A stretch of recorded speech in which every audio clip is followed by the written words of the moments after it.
Hello and welcome back to my YouTube channel. So this is my first real video. It's like my kickoff video. My first one was kind of like an intro, and this one we're really getting stuck into things. This video is called Where to Start UXUI. So I am gonna basically break down UXUI in the most simple layman terms for anybody who doesn't understand what it is, anybody who wants to know what it is, or even somebody who already knows what it is and needs help explaining to others. So, UXUI, I like to refer to them as kind of a married couple. You almost can't have one without the other, and they are a match made in heaven. They need to be together. You can't have good UI without UX, and you do UX to lead into UI. So you need them together, but they can come as separate. So they're two separate individuals that are married together. So that's why I kind of look at it like that, because you do get people who are completely UX and you get people who are completely UI. So is UX UI for you? The first question I think anybody should ask themselves if they want to get into the field, or if they're, already in the field and they kind of question it, or anything like that, is, are you creative? Are you a problem solver? Do you like working with people, and do you care about people? Do you enjoy human psychology and thinking about the way people think, catering to others? And do you enjoy tech? I think they're the main things. If you kind of fall into any one of those, you can do this. There's skill that comes behind it, but we'll get into that. But those are the kind of the things that you need to ask yourself first about whether you could be within the field. So whenever I want to explain what UX/UI is to someone who doesn't really understand the terms, or they're just getting blinded by the fact that it sounds so technical, I use this really simple analogy of a car. So let's put this scenario into practice. It's your birthday. Your friends have organised a surprise party for you, and they've organised a really nice car to come and pick you up. They blindfold you because they don't want you to see the destination at where this party is at, right? So you get led down to the car, and you can't see the car, so you don't end up seeing the car, you don't end up seeing the driver of whoever's taking you to this destination, right? You're dressed up, you're about to have the night of your life, but you can't help but fixate yourself on how amazing this journey was getting there. The service was immaculate.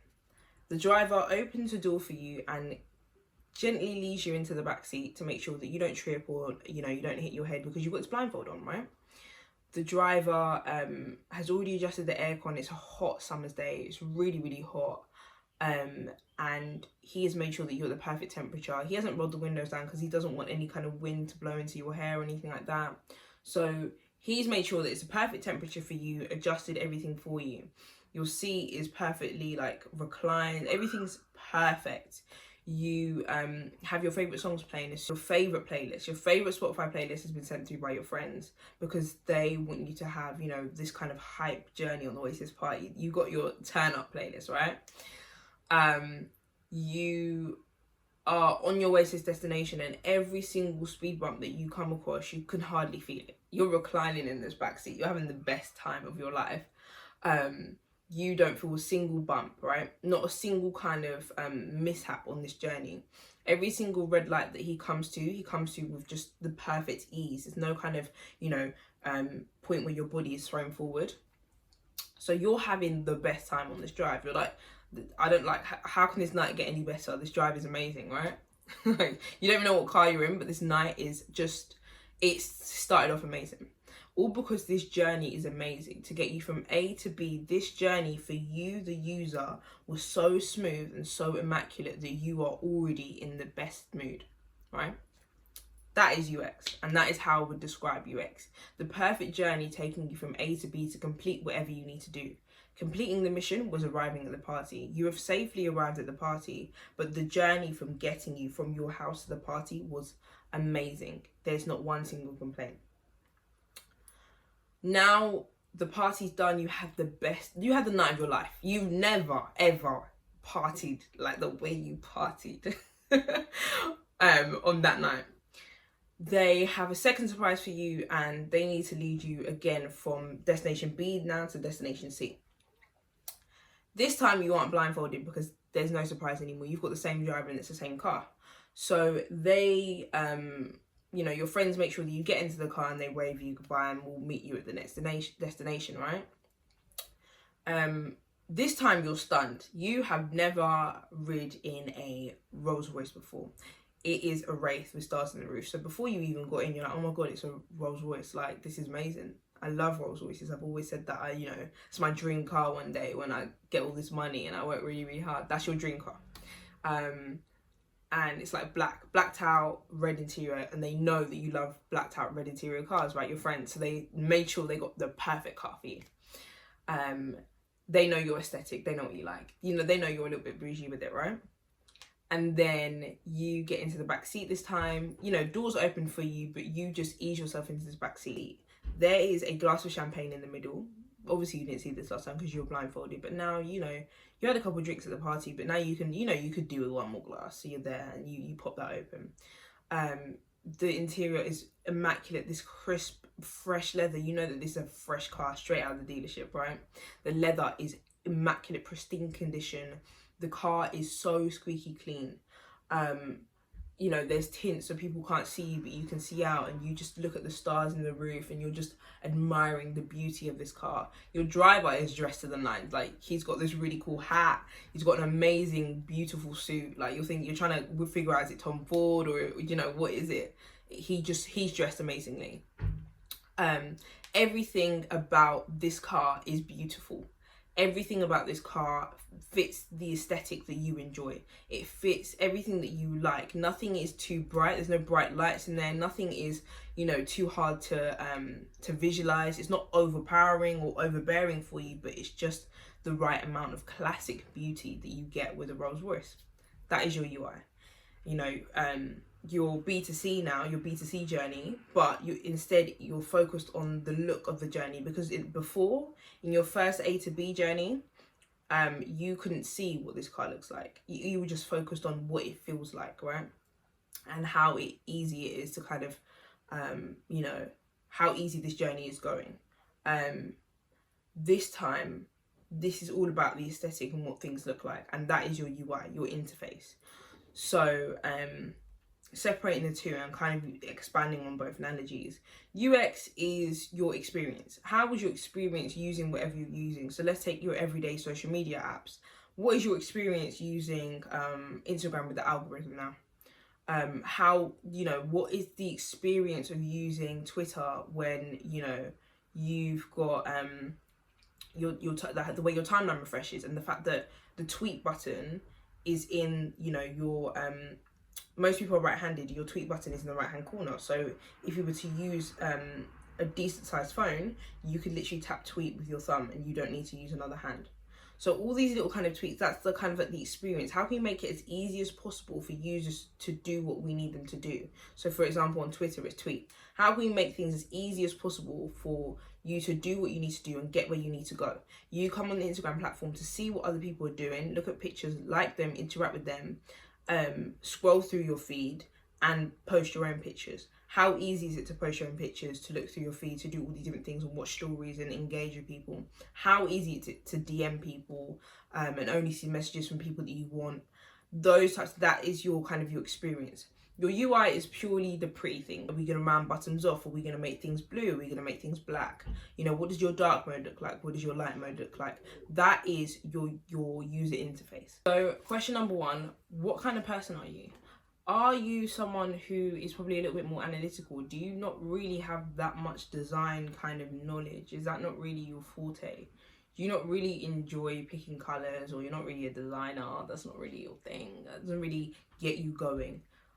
You're probably more a UXy person. So there's like UX researcher and there's a load of different and UX copywriter and stuff like that. There's a loads of different roles that are within the UX kind of space that aren't as designy as UI roles. UI roles are very design based. They are kind of like, a lot of people who come into UI normally come from graphics. I did.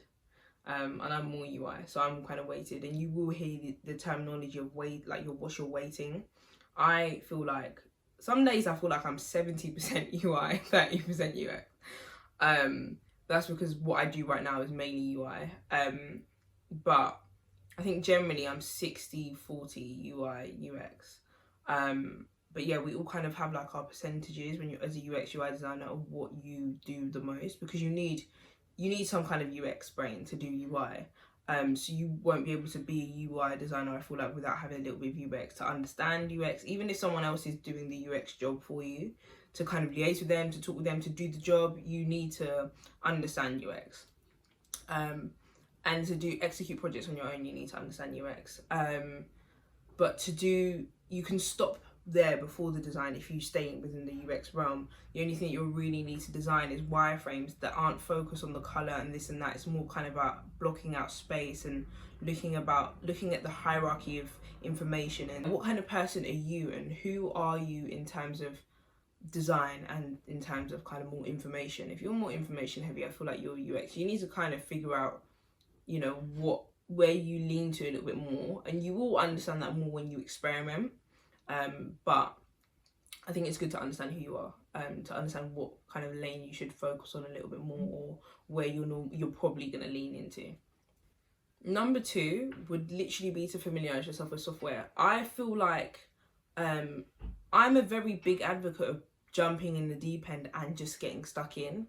I feel like sometimes that's the best way to learn. I feel like we procrastinate a lot when we do the whole, you know, let me do this course, and then let me do a second course and a third course and a fourth course, and I don't know this, let me do that. And I think courses are amazing, and I think you should do a course, just to really brush up on that knowledge. If you don't come from already kind of like a design or technical background, I think you definitely should do a course. But I feel like it's not necessary, it's not fundamental. But I think you might be a disadvantage if you don't do a course and you don't have a degree. I don't feel like you need a degree to get into this field, but I think a lot of jobs in general just need random degrees, and I don't understand where the job market is going with that. Not to say that you need a degree to be in this field. I studied architecture and I'm in this field, but there are a lot of people who came from design backgrounds or degrees within IT and software and things like that, and computer science, that are in this field. So because of the way the jobs market is right now, it's good to have a degree. But if you don't have a degree, I would recommend doing a course just to back you up, because of the way society is right now. But you don't need a degree. I think an amazing portfolio trumps everything. So I'll get into that. But yeah, I would definitely say get familiar with software. So download your Sketch, download your XD. XD and Figma are free. So definitely start with those two, like, to figure out if you really want to invest in this. I'd definitely say Figma. I love Figma. I'm a big fan of Figma. But download Figma and XD to get familiar. They're free and you're able to do that. And XD's on the Adobe Creative Suite. Get them, familiarize yourself with the software. Even familiarize yourself with Photoshop. We don't design in Photoshop anymore. I think back in the day, before all the software came in, people used to design interfaces in Photoshop, which is absolutely insane. Thank God.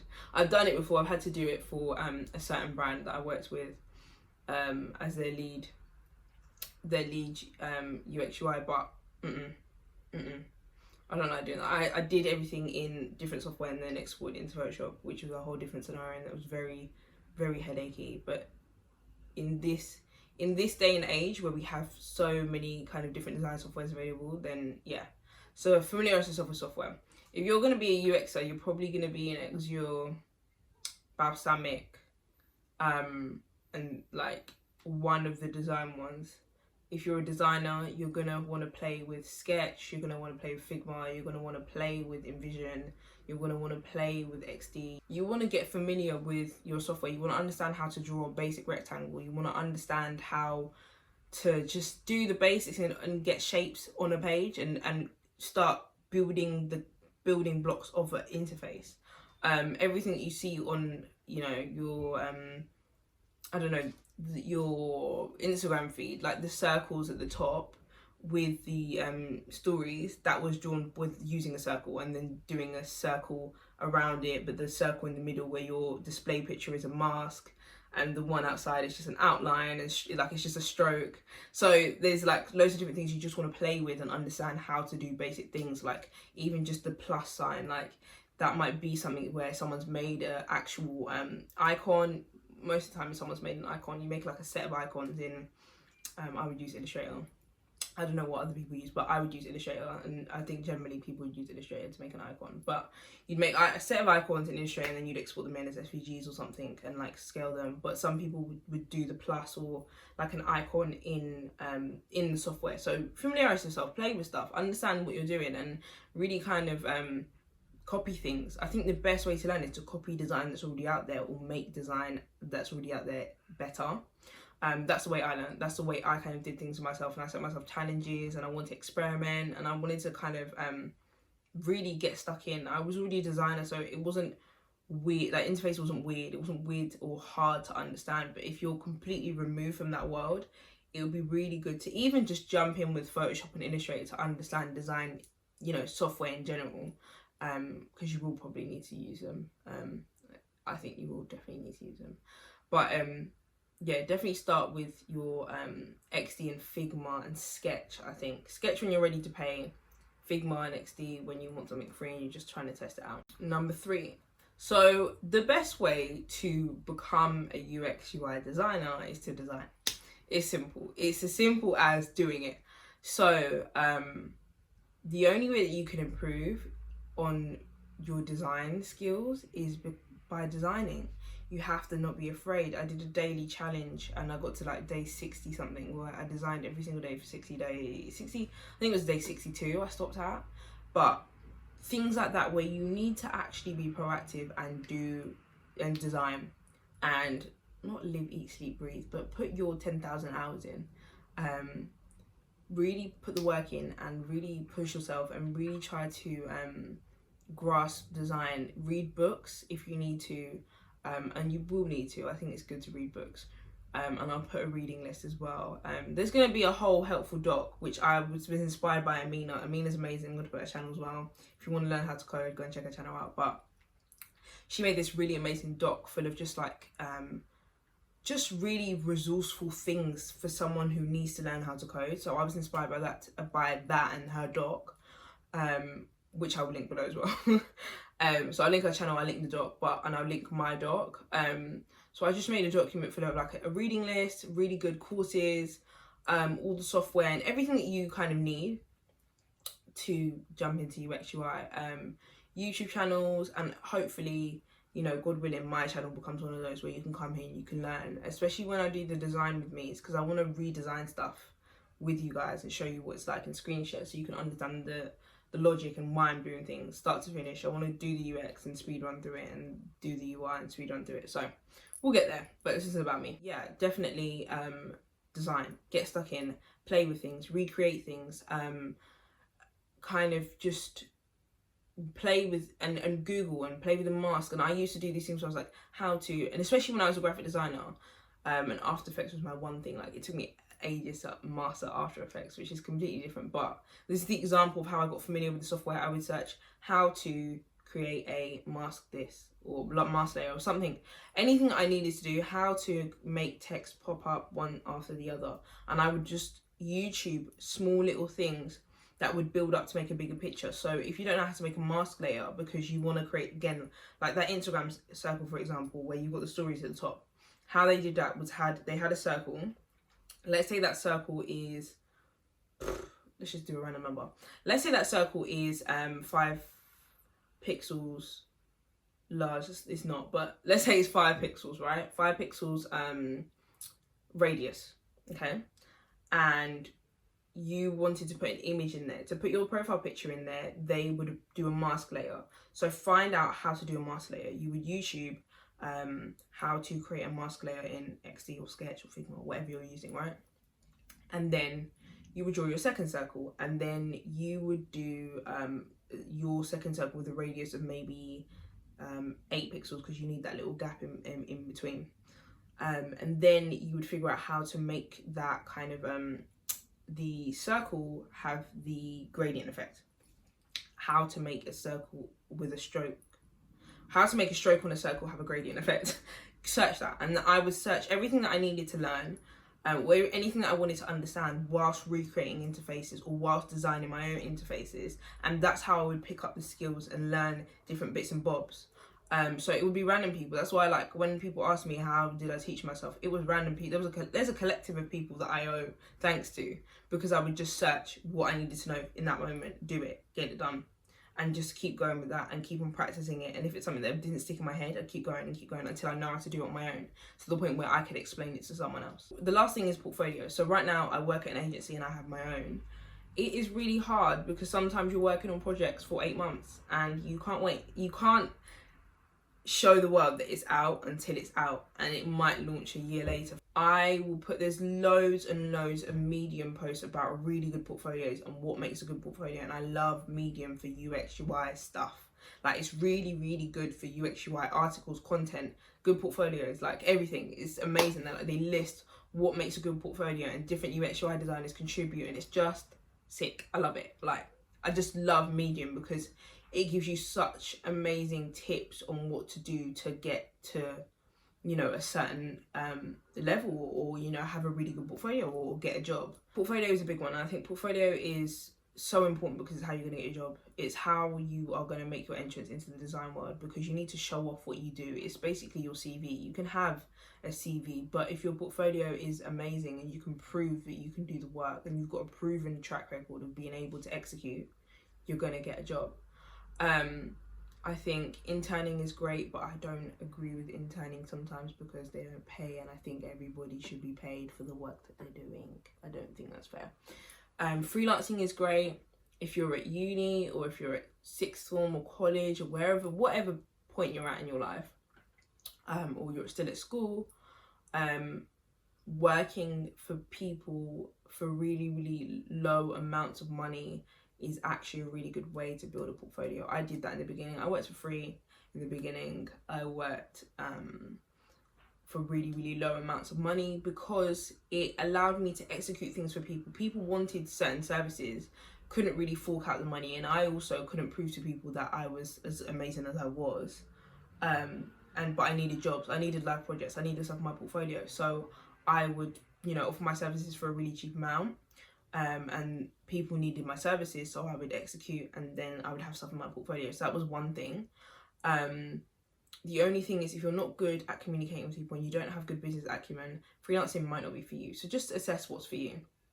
Putting stuff on Behance and sharing your work. Sharing your work is a big thing, that will help you get jobs as well, and that will help you put your name out there. But that's just like a side note.